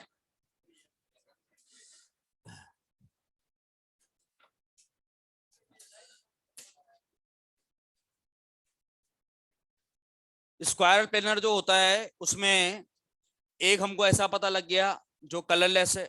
यार ये निकल साइनाइड 4 वाला जो है ना, इसके अलावा निकल साइनाइड 5 में भी कुछ स्पेशलिटी थी। NiCN5 मैंने क्वेश्चन कराया था आपको। NiCN5 5 कोऑर्डिनेशन नंबर में एक क्वेश्चन ऐसा करवाया गया है आपको जिसकी शेप कुछ अलग आई थी। 2 लेक्चर पहले की बात है। 5 वाले जितने भी होते हैं ज्यादातर तो ट्रायंगुलर बाई पिरामिडल होते हैं, लेकिन ये स्क्वायर पिरामिडल था ना यार। मैंने उस टाइम पे बेरिसूडो का भी नाम लिया था। ऑल बॉन्ड लेंथ सेम होती है, ये भी बताया था। तो निकल के साथ में साइनाइड 5 बार आए तो उसका शेप अलग, स्क्वायर पिरामिडल। और निकल के साथ में साइनाइड अगर 4 बार आ गया तो उसका कलरलेस। ये दोनों स्पेशल कंपाउंड हो गए भैया। आप चाहो तो उसमें पेज के ठीक ऊपर लिख लें आप अगेन वापस से, निकल साइनाइड 5 टाइम्स, निकल साइनाइड 5 टाइम्स, बड़े ब्रैकेट पे चार्ज लगा दीजिए -3, और इसमें लिख दीजिए स्क्वायर पिरामिडल।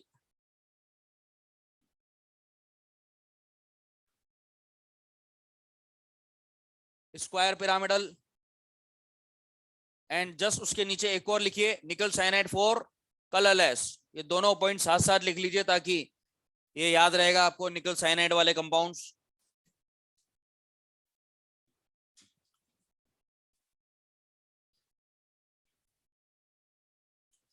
DD ट्रांजिशन के पॉइंट्स जो हैं वो यहाँ पे फिनिश हो गए, लेकिन अभी इसमें और बाकी जो दूसरे रीजन होते हैं कलर शो करने के, वो मैं अभी आपको बताऊंगा। थ्योरेटिकल पॉइंट है, इसी में कंटिन्यू करें नेक्स्ट नोट डाल करके। रेड कलर ऑफ रूबी लिखिए, red colour of Ruby RUBY bracket में लिखेंगे Al2O3। Red colour of Ruby bracket में Al2O3 and green colour of Emerald, and green colour of Emerald. अब ये एमेराल्ड का नाम मैंने जेमस्टोन के नाम से आपको सिलिकेट पढ़ाते टाइम लिया था। मैंने आपको बोला था कि सिलिकेट का ध्यान रखना, आगे जाकर के फिर से रिपीट होगा। Colour in the complex compound में टॉपिक का नाम भी लिया था। तो एमेराल्ड का फॉर्मूला ब्रैकेट में लिखेंगे and green colour of emerald लिखिए, complete statement green colour of emerald bracket में। हाँ, अब फॉर्मूला आप पहले मेरे को बताइए, मैं नोट करवा देता हूं अभी। एमेराल्ड साइक्लिक सिलिकेट है, साइक्लिक सिलिकेट का एग्जांपल बेरिल सिलिकेट था। कितने बच्चे जानते हैं बेरिल सिलिकेट का फॉर्मूला? यहाँ पे बताइए, बेरिल सिलिकेट का फॉर्मूला कितने बच्चे जानते हैं? रिवीजन तो चल ही रहा है, पुराना क्या पता रिवाइज कराओ। Beryl silicate star mark very important. हाँ तू बता बेटा, हाँ बता बता, याद है बेरिल सिलिकेट का फॉर्मूला? नहीं, बैठ जा। और किसी को याद है क्या? बिना देखे बोलो रे, बिना देखे। हाँ तो बता। गजब, हाँ B3Al2Si6O18 लिखिए ब्रैकेट में, beryllium 3 aluminium 2 Si6O18, aluminium 2 Si6O18 underline कर लो, हाईलाइट कर लो इसको, साइक्लिक सिलिकेट है ये। दोनों के फॉर्मूला हम लिख चुके हैं, ब्रैकेट क्लोज कर दो। अब रीजन लिखेंगे, is due to the presence of some chromium+3 ions. हाँ, is due to the presence of some chromium plus 3 ions.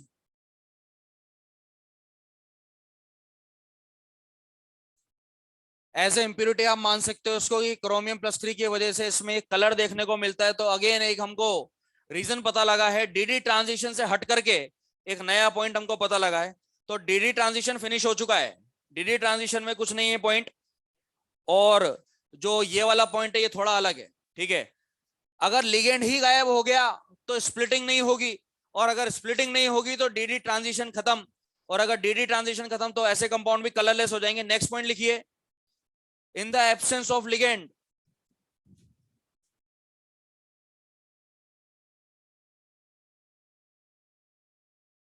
in the absence of ligand there will be no splitting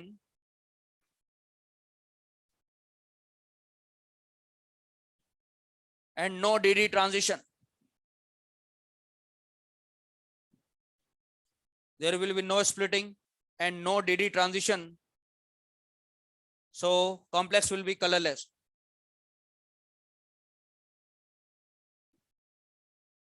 So complex will be colorless. जल्दी बताओ, अभी आज जी के notes में इसका colour क्या था, जल्दी बताओ। अबे पहला पॉइंट था, क्या कलर था इसका? वॉयलेट था। आग लगा दी, वाटर उड़ जाएगा, वाटर उड़ जाएगा तो टाइटेनियम प्लस 3 का कंपाउंड रह जाएगा, तो ये हो जाएगा कलरलेस। नोट करते जाइए इसको, लिखिए फटाफट से। H2O रिलीज हो जाने के बाद में सॉल्ट जो बचेगा टाइटेनियम प्लस 3 का, वो हो जाएगा कलरलेस।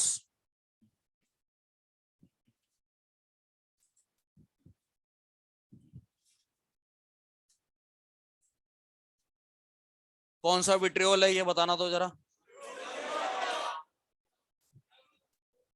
ब्लू विट्रियोल है, ठीक है ना। अरे इससे कॉम्प्लेक्स बनाना जो आपको सिखा रखा, एक मिनट रुक जा, कॉम्प्लेक्स बनाना सिखाया मैंने आपको, ये डॉट वाले कंपाउंड से इधर इधर करके कॉम्प्लेक्स बनाओ। चलो कॉपर, ये कॉपर पे +2,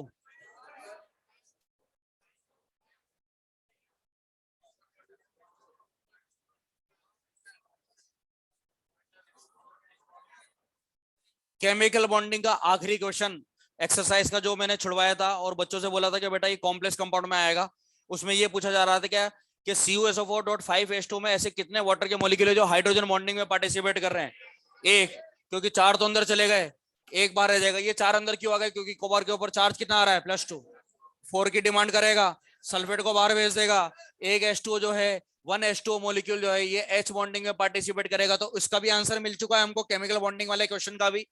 और यहाँ पे इसका कलर अभी चेंज नहीं हुआ है, ये ब्लू सॉल्टी है। अब अगर आपने इसको हीट करा तो पानी उड़ जाएगा, तो ये CuSO4 एनहाइड्रस बन जाएगा। और जब पानी चला गया, लिगेंड गायब है, लिगेंड गायब है तो नो स्प्लिटिंग, तो यहाँ पे आप लिख लीजिए कलरलेस। नोट करिए इसको, सेकेंड एग्जाम्पल इसका।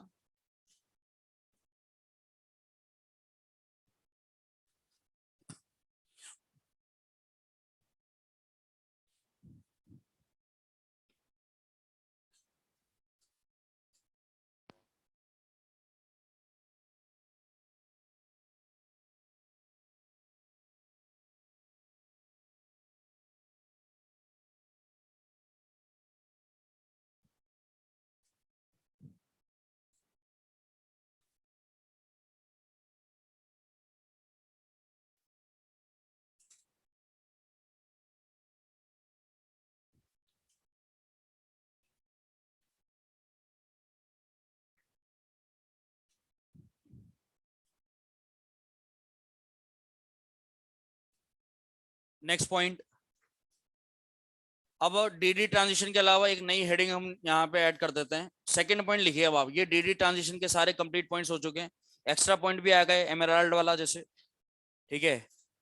सेकंड पॉइंट लिखिए, colour due to charge transfer. Colour due to charge transfer, यहां पे जो हेडिंग होगा वही क्वेश्चन की लैंग्वेज होगा, अगर इसमें से क्वेश्चन आएगा तो इस बात का आप ध्यान रखें। Colour due to charge transfer, A point A इसके अंदर। अब charge transfer from metal to metal ion, लिखिए चार्ज ट्रांसफर फ्रॉम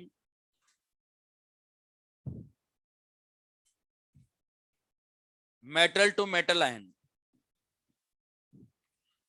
एक मेटल से दूसरे मेटल पे चार्ज ट्रांसफर फिनोमेना बड़ा है, अपने सिलेबस में है नहीं, वरना ये मैकेनिज्म भी आपको समझाया जाता है, मैं सीरियसली बताऊं आपको। लेकिन अब हमारे केवल पॉइंट पॉइंट है, जितना जितना एनसीईआरटी में है, क्योंकि पूरा का पूरा मैकेनिज्म तो उसमें भी नहीं दिया, आप चेक कर लेना। तो बस ये जो हेडिंग है जो हमने लिखा है ये समझ लीजिए, ये एनसीईआरटी की लैंग्वेज है, ठीक है। Charge transfer from metal to metal ion की वजह से इसमें कलर शो होता है। इसके एग्जाम्पल, हाँ, charge transfer from metal to metal ion, underline करो इस हेडिंग को। यही क्वेश्चन आएगा, which of the following will show the colour, ऐसा क्वेश्चन आता है, लिखना नहीं है। Which of the following will show the colour due to the charge transfer from metal to metal ion, ये यही लैंग्वेज का क्वेश्चन आएगा। और इसके एग्जाम्पल, इनमें से अगर कुछ आ जाए ऑप्शन में तो सीधे टिक लगा देना। पहला एग्जाम्पल है प्रुशियन ब्लू। प्रुशियन ब्लू का आप फॉर्मूला जानते हैं? यार तुम पढ़ के नहीं आते यार। प्रुशियन ब्लू का फॉर्मूला क्रॉस मल्टीप्लाई वाले यार, Fe4 FeCN6 3। Second example Turnbull blue, ये तो जानते होंगे यार, Fe3 FeCN6 होल 2। अब ऐसा करो, आप मेटल से मेटल आयन की तरफ चार्ज ट्रांसफर होना ना, बस ये एरो लगा दो आप, इतना सा काफी है। इस मेटल से बाहर वाले मेटल की तरफ चार्ज ट्रांसफर होता है। Language is important. दोनों का कलर जो है वो ब्लू है।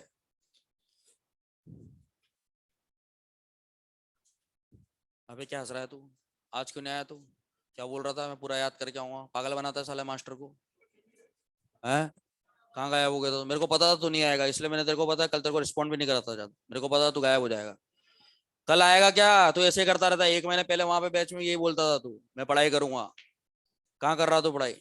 ऐसे ही चलेगा? मत समझ, ठीक है। 2 महीने का टाइम रह गया है, क्या है, मौज मस्ती कर ले, अब तो ज्यादा बढ़िया है। टाइम को यूटिलाइज कर, ठीक है ना, यही करना पड़ेगा तेरे को। फोन चालू कर लिया होगा तूने वापस से, है ना? मैं तेरे को गारंटी से कह रहा हूँ, तेरे अभी फोन को अभी चेक करा जाए तो तेरे पास में सारी एप्स निकलेंगे, ठीक है ना? तूने बोला था मैं सर ये भी यूज नहीं करूंगा, मैं व्हाट्सएप भी नहीं चलाऊंगा, मैं पढ़ाई पे ध्यान दूंगा। अभी मैं तेरे को चैलेंज करके कह सकता हूँ, तेरे फोन में सारी एप्लीकेशन होंगी, ठीक है ना? नहीं सुधर सकता तो मत सुधर भैया, ठीक है ना? मत करो यार।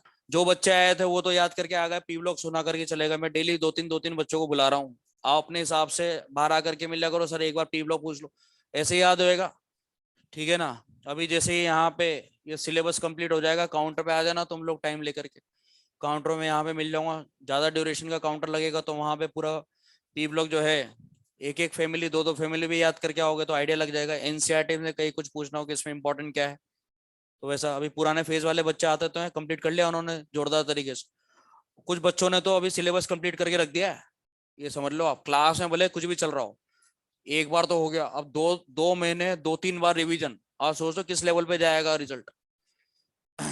680 690 वाले बच्चों के 8-8 हजार, ये हजार रैंक आइए, आप समझ जाओ कि कितना अंतर आ रहा है, कितना अंतर आ रहा है। ऐसे मार्किंग पे भी 670 660 नंबर लाने वाले बच्चों की रैंकिंग देखना आप एक बार जरा, ठीक है ना? कोई बहुत अच्छी रैंक नहीं है ये, इतने स्टूडेंट्स हैं, ठीक है, मार्किंग लाने वाले। 650 नॉर्मल हो गया, ये सही बता रहा हूँ मैं आपको। 650 तो ये तो आपने देखा हुआ है, तो देखा हुआ है आपने 650 तो आपको तैयारी किस लेवल की करनी है आप सोच लीजिए। इसलिए बार बार बोलते हैं आप, यार टाइम दो, टाइम ज्यादा से ज्यादा दो। अभी कुछ क्वेश्चन पूछते हैं आपसे, मैक्सिमम में जानता हूँ कि पढ़ के आते हैं, याद निकलता है, लेकिन भैया एकदम तैयारी ऐसी होनी चाहिए, कहीं से कुछ भी खटाखट जवाब आना चाहिए। आपको फ्री बैठना ही नहीं है। इस बैच में बैठे हुए सभी बच्चों को ये मैं बता देना चाहता हूं कि आपके ऐसे बहुत सारे पॉइंट्स होंगे, लूप होल्स होंगे, पुराने पेपर के नेगेटिव हुए क्वेश्चन होंगे, छोड़े हुए क्वेश्चन होंगे, उनको करो, उन टॉपिक्स को निपटाओ कि पहले गलत कैसे होता, अब नहीं होना चाहिए वो गलत। अभी समय है अपने पास, आखिरी के 20-25 दिन अपन को एक बार पूरा रिवीजन करने के लिए इतना टाइम और मिलना चाहिए। 20 to 25 days इतना बचा हुआ रहना चाहिए अपने पास में सर। शेड्यूल बना के दिया, बहुत सारे बच्चे फॉलो भी कर रहे हैं, बहुत से नहीं कर रहे, तो मत करो भैया फॉलो। टाइम निकल जाएगा, अगले साल फिर बनवाना शेड्यूल है। समझदार हैं, समझदार को इशारा काफी वाली बात। छोटे बच्चे तो है नहीं, अपन पहली बार तो जो है अभी इस तैयारी अभी तो स्टार्ट करी नहीं है हमने। हमने देखा हुआ खराब समय भी देखा हुआ है कि कैसे उसमें एग्जाम्स में सिंपल पेपर भी टिपिकल बन जाता है हम लोगों के लिए, नॉर्मल लेवल का पेपर नीट का, और कैसे बच्चों को परेशान करता है, ये देखा हुआ हमने। साल भर 650 लाने वाला बच्चा 650 प्लस लाने वाला बच्चा वहां पे मेडिकल में नीट एग्जामिनेशन में पीछे रह गया। कारण फोबिया, बेसिक लेवल की तैयारी वो कमजोर, एनसीईआरटी पे कमांड नहीं है, ये कारण होते हैं। ऐसे खूब एग्जांपल्स हैं, आकर के मिले भी सही बच्चे कि सर पूरा साल भर देखो आप, ये पुराना रिजल्ट दिखाया भैया उन्होंने, ये देखिए सर आप रिजल्ट। और वाकई में देख करके लगता है कि यार ये तो स्टूडेंट जो है बिल्कुल डिजर्व करता है ये मेडिकल कॉलेज में जाना। लेकिन वहां की सिचुएशन, नॉर्मल लेवल का पेपर, मैं बहुत कह रहा हूँ बहुत नॉर्मल लेवल की तैयारी। एनसीईआरटी आप फ्री बैठो ही मत, कुछ ना कुछ हाथ में किताब रहनी चाहिए। आप एनसीईआरटी में इतने पॉइंट है, डेली कुछ ना कुछ आप सर्च करोगे तो मिलेंगे आपको ऐसे पॉइंट जो नहीं याद होंगे अपन को। वहां से अगर क्वेश्चन आ जाता है तो बढ़िया रहेगा अपने लिए। ठीक है, कुछ नया पॉइंट मिला, हाईलाइट कर दिया, मार्क कर दिया, उसको बार बार पढ़ना पड़ेगा, ये होता है तरीका। 8 से 10 घंटा तो ड्यूरिंग क्लासेस। अभी क्लासेस जैसे तुम्हारा फिनिश हो जाए, अर्ली मॉर्निंग से लेकर के इवनिंग तक लगातार ये सेटिंग करना पड़ेगा तुम्हें, देखना पड़ेगा। देखना पूरा समय ऐसे निकल जाएगा। इंटरेस्ट जिसको होता है ना पढ़ाई में, वो टाइम देखता ही नहीं, घड़ी देखता ही नहीं, चल रहा है टाइम चलने दो कोई दिक्कत, अगले दिन दूसरा टारगेट, ये रहता है। चलिए, ये यहाँ पे मेटल से मेटल आयन की तरफ चार्ज ट्रांसफर हुआ है, एनायन से मेटल आयन की तरफ। सौम्या भट्टाचार्य, तुमने जो क्वेश्चन पूछा है उसका जवाब इसमें आएगा। हेडिंग लिखिए, सेकंड सेकंड पॉइंट इसमें, ये पॉइंट ए था, from metal to metal ion. अब है charge transfer from anion to metal ion. Anion से मेटल आयन की तरफ चार्ज ट्रांसफर।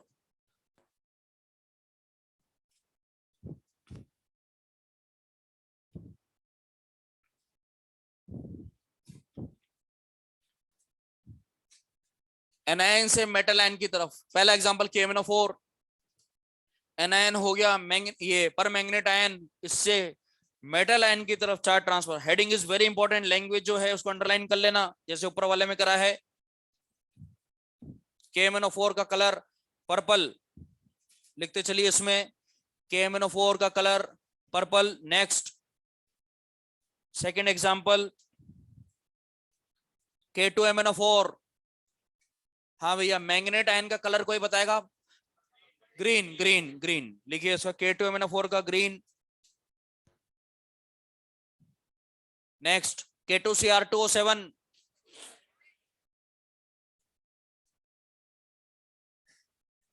इसका लिखिए ऑरेंज। नेक्स्ट इसका बताइए, क्रोमेट आयन Na2CrO4, अरे डाइक्रोमेट का ऑरेंज है, क्रोमेट का भी तो पता होना चाहिए तुम लोगों को यार, येलो कलर होता है इसका। लिखिए Na2CrO4 yellow colour.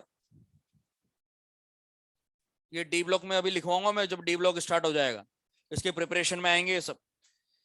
Next CrO2Cl2 पूरा कंपाउंड है, CrO2Cl2 क्रोमाइल क्लोराइड नाम है इसका, पहले नाम लिख लीजिए, क्रोमाइल क्लोराइड। कलर है रेड ऑरेंज, वेपर फॉर्म में, red orange vapour, chromyl chloride test, ये आएगा आगे। कितने एग्जांपल हो गए? एक और लिखो, ब्राउन रिंग कॉम्प्लेक्स, फॉर्मूला लिखो पहले ब्राउन रिंग कॉम्प्लेक्स का, FeH2O5, हाँ NO प्लस ब्रैकेट क्लोज, बाहर सल्फेट, आयरन पे चार्ज लगाओ +1, नाम है ब्राउन रिंग कॉम्प्लेक्स और कलर है ब्राउन।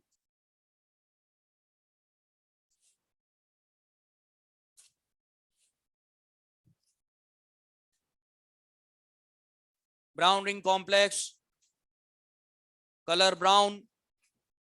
दो हो चुके हैं पॉइंट, DD ट्रांजिशन खत्म, चार्ज ट्रांसफर खत्म। इसके क्वेश्चंस अगर आपको बिगनर बॉक्स में मॉड्यूल में नहीं मिले तो ये मत समझ लेना कि भैया ये काम का नहीं है, ये इंपॉर्टेंट है, वेरी वेरी इंपॉर्टेंट है ये points, charge transfer. Third point, पहला था DD ट्रांजिशन, दूसरा हो गया चार्ज ट्रांसफर, तीसरा colour due to polarisation. Colour due to polarisation. अब कॉम्प्लेक्स की ही बात नहीं, दूसरे अदर कंपाउंड्स की भी बात हो रही है, तो सब जगह से कलर वाले पॉइंट को उठा करके इसी टॉपिक के अंदर मैंने ऐड कर दिया है। एक ही जगह पे आपको सारे कलर वाले पॉइंट्स मिल जाएंगे। कलर ड्यू टू पोलराइजेशन, ये बात तो पता ही है हमको कि पोलराइजेशन बढ़ता है तो कलर की इंटेंसिटी बढ़ती है। क्वेश्चन था एजीएफ, एजीसीएल, एजीबीआर, एजीआई, कराया हुआ क्वेश्चन। लिखिए, रिलेशन लिखिए, पोलराइजेशन बढ़ेगा, कलर की इंटेंसिटी बढ़ जाएगी।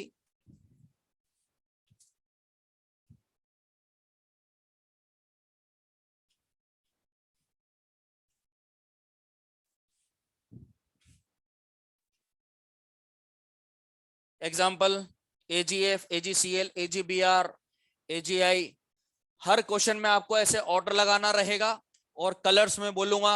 इसका ऑर्डर लगाइए, पहले पोलराइजेशन का लिखा हुआ है सामने, एक ही लाइन में सारे कंपाउंड्स लिख दीजिए। सिल्वर के एजीएफ, एजीसीएल, एजीबीआर, एजीआई, पहला वाला लिखो कलरलेस, दूसरा वाला व्हाइट, पेल येलो, येलो भी लिख सकते हो, या पहले वाले को येलो और अगले वाले को डार्क येलो भी लिख सकते हो। ठीक है, तो AgF is colorless, AgCl is white, AgBr is pale yellow and AgI is yellow। Order भी लगा देना भैया पोलराइजेशन का बढ़ता हुआ। अरे ये पोलराइजेशन क्यों बढ़ रहा है ये? एनआईन का साइज बढ़ रहा है।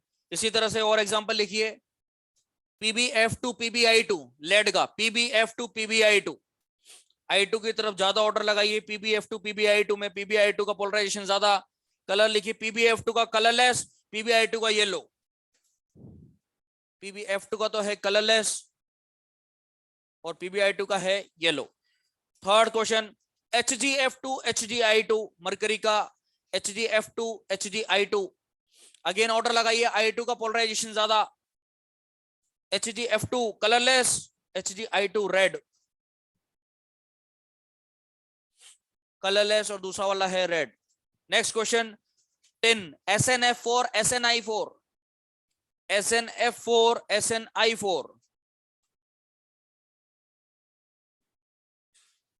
SnF4 SnI4, आयोडीन वाले का ज्यादा पोलराइजेशन, कलरलेस रेड वापस से।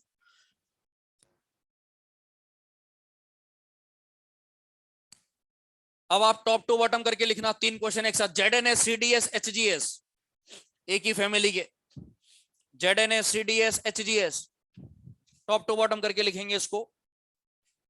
इंक्रीजिंग ऑर्डर लगा दीजिए, ZnCD HG में ऊपर से नीचे बढ़ते हुए पोलराइजेशन, क्योंकि लेंथेनाइट कॉन्ट्रैक्शन बढ़ता है। 3D 4D 5D का कई बार ऑर्डर में बता चुका हूं, इंक्रीजिंग आता है। Zn सबसे कम, HG उससे, ZnCD उससे ज्यादा और HG सबसे ज्यादा। ZnCD HG इसमें बढ़ते हुए ऑर्डर। ZnS का कलर लिखो कलरलेस, दूसरे वाले का येलो और आखिर वाले का ब्लैक। CDS का येलो, HGS का ब्लैक, HGS का black. Next point, colour due to HOMO LUMO transition, halogens में जो देखने को मिलेगा। ये पॉइंट हाईलाइटेड पॉइंट था हेलोजन फैमिली के अंदर नोट्स में, P ब्लॉक में, colour due to HOMO LUMO transition, और ये फोर्थ पॉइंट बन चुका है। पहला था DD ट्रांजिशन, दूसरा था चार्ज ट्रांसफर, तीसरा था पोलराइजेशन, फोर्थ है colour due to HOMO LUMO transition.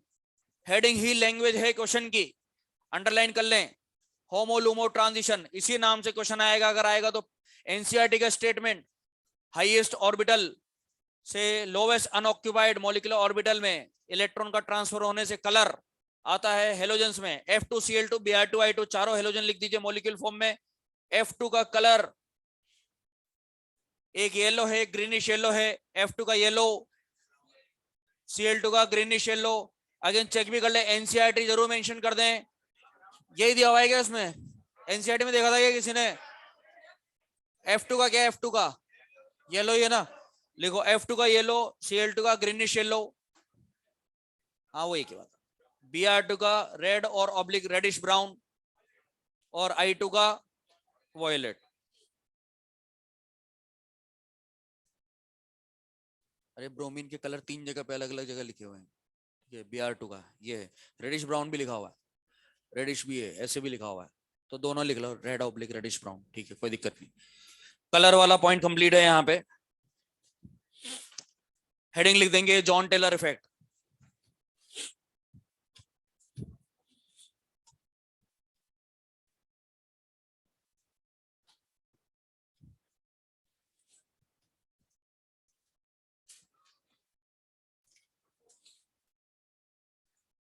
JAHN, Jahn Teller effect.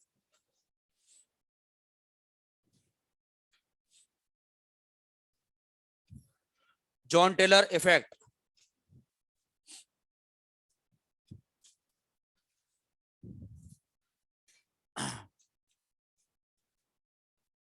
एक ही क्वेश्चन, एक ही लैंग्वेज जॉन टेलर के लिए आ सकती है। बुक्स के हिसाब से देखा जाए एक ही लैंग्वेज यूज में आ रही है, उसकी प्रैक्टिस करेंगे अभी हम अच्छे से।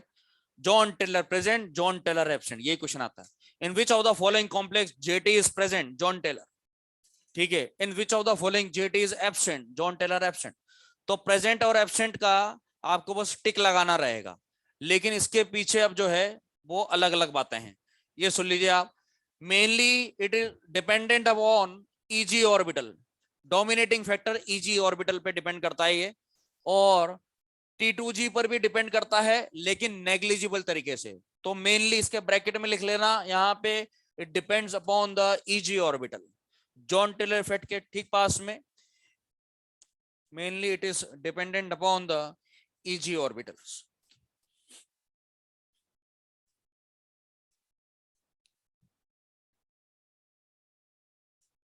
It is dependent upon the eg orbitals. अब ये जॉन टेलर इफेक्ट होता क्या, थोड़ा सा आइडिया मैं इसका आपको दे देता हूं, बाकी फिर क्वेश्चंस करेंगे। ये जब हमने स्प्लिटिंग करना सीखा था, तो मैंने आपको बोला था कि बेटा स्क्वायर प्लेनर में और बड़ी स्प्लिटिंग होती है। तो ये जो ऊपर वाले जो दोनों डी ऑर्बिटल हैं, ये भी फर्दर स्प्लिटिंग हो जाती है इनकी भी, और एक डब्बा ऊपर और एक डब्बा नीचे आ जाता है ऐसे। तो स्प्लिटिंग के बाद फर्दर स्प्लिटिंग, सीएफटी बहुत डिटेल में होता है, बहुत ज्यादा आगे तक की थ्योरी है, अपने बहुत बेसिक बेसिक लेवल का दिया हुआ है, लेकिन ये होता है जॉन टेलर इफेक्ट। और ये फर्दर स्प्लिटिंग कब हो पाती है, जब इन दोनों डब्बों की शक्ल अलग अलग दिखे, एक में ज्यादा इलेक्ट्रॉन और एक में कम इलेक्ट्रॉन। तो जॉन टेलर प्रेजेंट बोलने की अगर बारी आए, आपको पूछा जाए कि बताओ इनमें से किसमें जॉन टेलर प्रेजेंट है, तो इन दोनों डब्बे को आप ध्यान से देख लेना, चारों ऑप्शन को चेक करना, हर बार ईजी ईजी भर करके देखना आप, चारों ऑप्शन में कॉम्प्लेक्स दिए जाएंगे, और जिसमें अनसिमेट्रिकल डिस्ट्रीब्यूशन हो तो जॉन टेलर प्रेजेंट है, ठीक है। तो हम यहाँ पे इसको अब शॉर्ट एंड स्वीट कर देते हैं एकदम, जिससे आपका फटाफट फटाफट क्वेश्चन बनेगा। अगर दोनों डब्बे खाली खाली हैं तो सिमेट्रिकल हो गया, दोनों डब्बे में एक एक इलेक्ट्रॉन भरा हुआ है, सिमेट्रिकल हो गया, दोनों डब्बे में दो दो भरे हुए हैं तो भी सिमेट्रिकल। तीनों केस में कुछ भी आ जाए जेटी एब्सेंट बोलेंगे। क्या बोलेंगे, जेटी एब्सेंट। लिखो इसको, लिखो।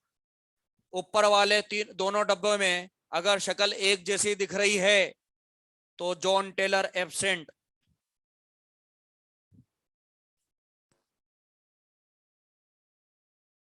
अरे ये हाई स्पिन लो स्पिन तो जानते हो ना तुम? अरे डायरेक्ट क्वेश्चन नहीं आएगा, हाई स्पिन लो स्पिन बोलेंगे वो क्वेश्चन में। अभी मैं क्वेश्चन की प्रैक्टिस करवा रहा हूं आपको। हाई स्पिन लो स्पिन जानते हो ना तुम? पेयरिंग होते ही, ठीक है, ये लिख लिया आपने जेटी एब्सेंट, ठीक है। यहां पे लिखने के बाद except these three cases, except these three cases, except these three cases JT is present.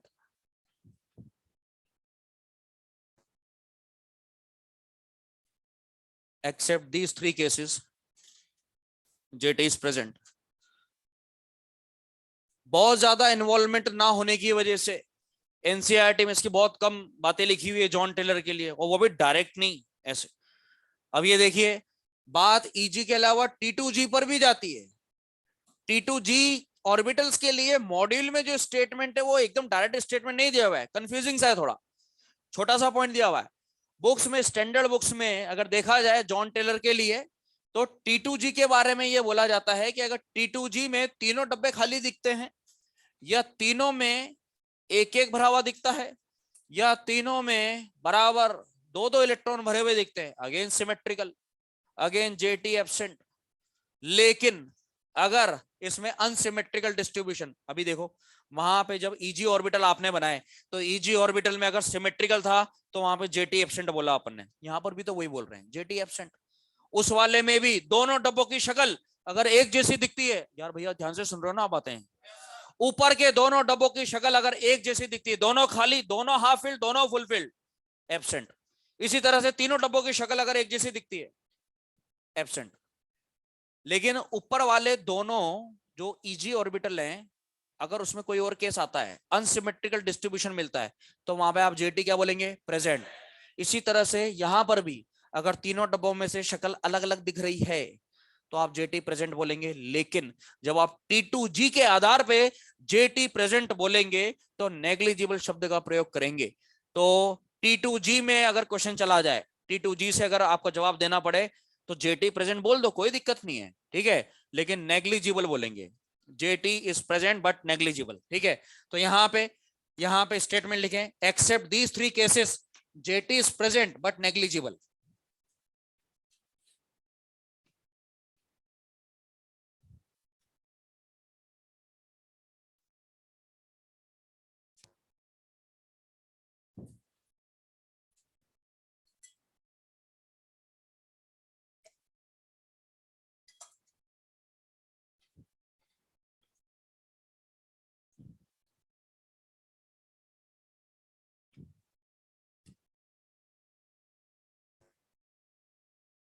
Except these 3 cases, JT is present but negligible.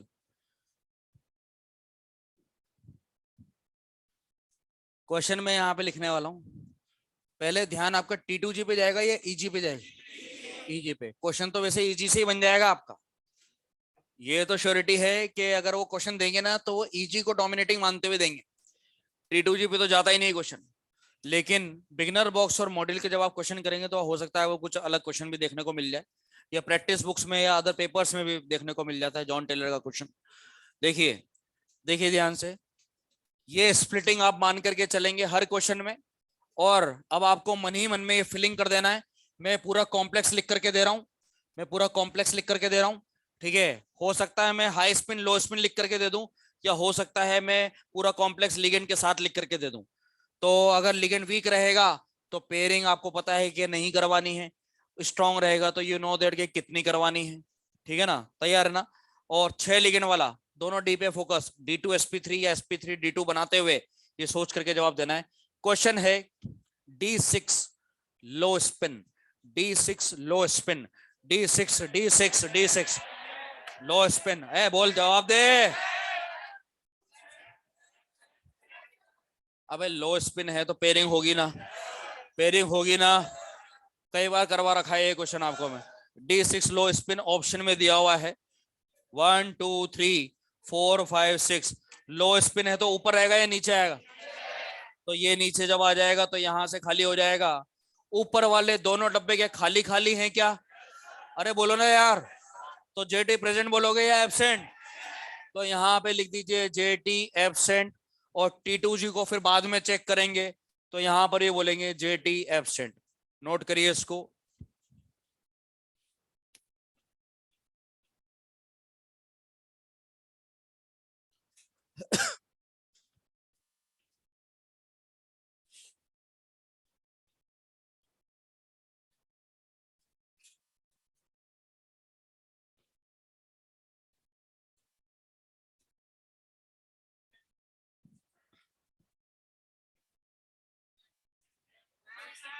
Absent है, हाई स्पिन है, पेयरिंग नहीं करनी है, 1 2 3 4 5 सिमेट्रिकल, सिमेट्रिकल डब्बे एक जैसे दिख रहे हैं, एब्सेंट।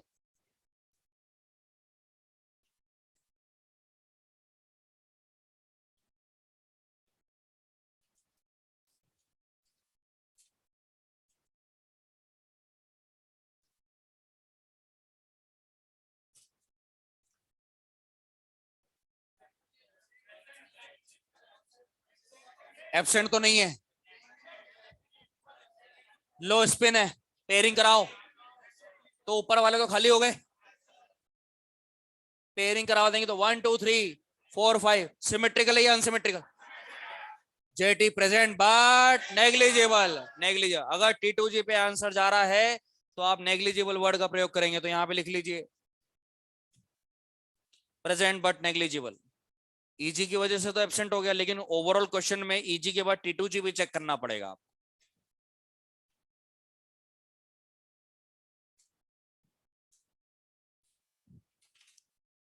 ईजी को देख करके ही फाइनल आंसर नहीं कर देना है, पहले ईजी को देखना है, डोमिनेटिंग है, लेकिन ईजी को देखने के बाद फिर T2G को भी देखेंगे, हो सकता है कि नेग्लिजिबल वाला आंसर आ जाए जैसा भी आया।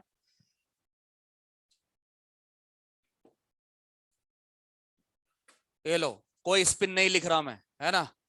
D9 फटाफट से आंसर करते हैं, D9। अरे यार इतना टाइम लगता है क्या, इतना टाइम लगता है क्या यार। प्रेजेंट है ना, प्रेजेंट है ना। D9 स्पिन की क्या जरूरत है, लिगेंड कैसा भी हो 9 तो भरने पड़ेंगे ना आपको, कहां पेयर कराओगे, जगह ही नहीं है। तो ईजी वाले दो ऊपर के ऑर्बिटल में अनसिमेट्रिकल डिस्ट्रीब्यूशन देखने को मिलेगा, तो यहाँ पे D9 है, इस तरह से फिल कर दीजिए। 1 2 3 1 2 3 4 5 6 7 8 9 अनसिमेट्रिकल है, present. John Teller present, spin दिया नहीं जाए तो भी।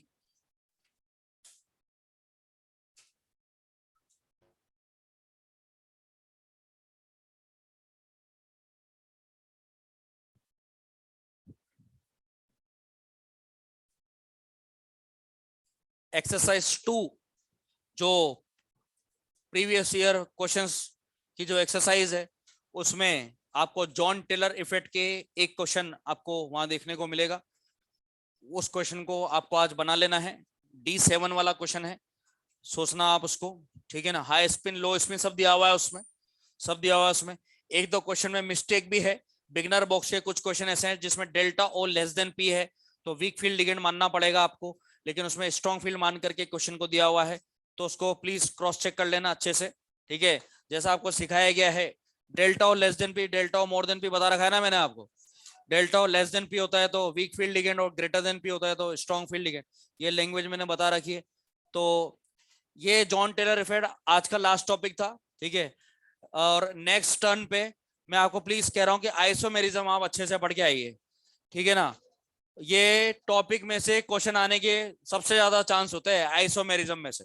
फिर क्या है कि जो बाकी रिमेनिंग लेक्चर्स हमारे रह जाएंगे, D block, F block, metallurgy, तो वो चैप्टर तो मेटलर्जी पूरा याद कराऊंगा यहीं कहीं पे, पूरा का पूरा metallurgy, each and every process आपको जो है दिमाग में छप जाएगा आपको, मैं सही बता रहा हूँ। एल्यूमिनो थर्माइट हो, ब्लास्ट फर्नेस हो, कॉपर मेटलर्जी हो, मेसेमराइजेशन प्रोसेस, ये सारे के सारे वो पूरा याद करवा दूंगा मैं आपको, लेकिन वो तो क्लास के क्लास में हो जाएगा, लेकिन पुराने टॉपिक्स पैरेलल में प्लीज पढ़ के आते रहिए आप। कोऑर्डिनेशन कंपाउंड में आइसोमर्स, आइसोमर्स आप देख करके आएंगे कल के लिए, यही होमवर्क है आपका, ठीक है।